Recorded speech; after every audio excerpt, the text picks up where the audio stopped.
Jobs ebb and flow like the tides. That's the beauty of living in America.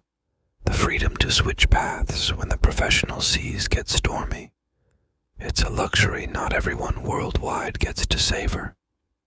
For what felt like an eternity, my existence was entwined with business, the retail kind, to be precise.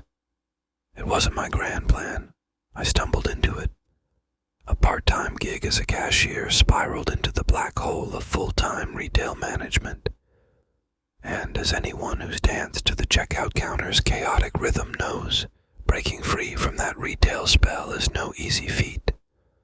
Target became my unintentional captor, holding me hostage for about 5 years, until the unexpected winds of fate shifted my career's course.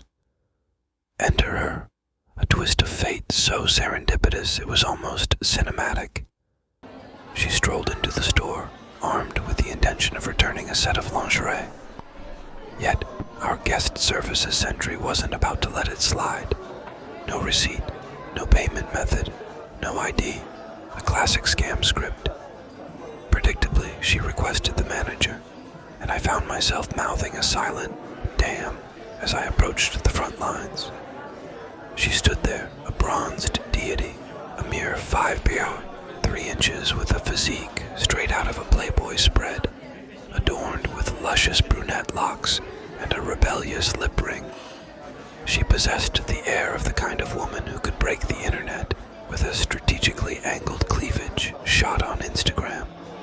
On the surface, she seemed like the type to deploy her looks as a weapon, effortlessly bending men to her whims. A flirtatious glance, a subtle lean over the counter, and any rule or policy would crumble before her desires. Well, not just on the surface. I was a willing participant in this dance of temptation. Her allure was too potent for me to resist. In the days that followed, my thoughts were consumed by her. Visually flawless, she became an inspiration. I yearned to capture her elegance, to have a visual reminder of her perfection whenever I pleased. Transitioning into the realm of photography felt like the most natural course of action after encountering her. It was as if meeting her had rewired my brain, granting me the ability to perceive beauty in every facet of the world. Every moment outside the confines of my workplace became an opportunity for exploration and capturing the wonders that surrounded me. Some days my passion would lead me so far astray that I had to call off work, unable to make it back in time for my shift. It was liberating. Merely a couple of months elapsed before a serendipitous encounter at the local Starbucks. There she stood, ordering a grand white chocolate mocha, no whipped cream, a choice as exquisite as the woman herself. Nervously mirroring her order with a venti, I sauntered down to the end of the counter to await my drink, all the while stealthily observing her magnificence. "Hey, aren't you the guy from Target who helped me return those undies?"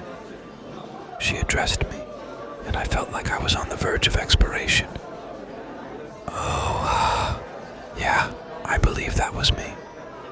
I couldn't help but despise the sound of my own awkward, nervous laughter. "You were so awesome," she exclaimed, enveloping me in a tight hug. "I got a new set, thanks to you, see?" With a swift pull, she revealed a lacy purple bra barely concealing her ample tan breasts. "I'm Jane, by the way. Gotta run, but I'll see you around." And she wasn't wrong. Our paths seemed destined to cross almost daily after that coffee shop encounter.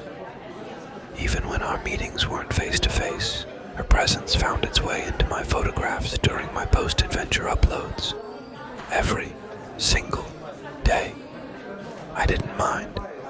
She breathed life into my images, elevating the already spectacular scenes with her own stunning presence.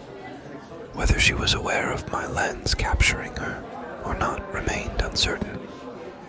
Some days she seemed utterly oblivious, and the photos took on a voyeuristic quality.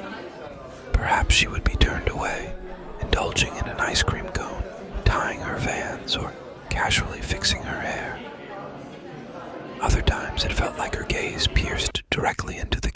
as I clicked the button. Once she was donning a blouse, another time pumping gas into her white Beetle.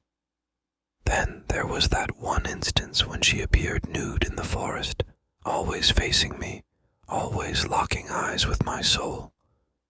Despite the guilt that gnawed at me, she never pursued legal action or indicated any desire for me to cease. Honestly, she was the one consistently appearing in all my pictures, leaving her with little grounds for recourse. The longer this unspoken understanding persisted without a hint of discontent, the more the guilt receded.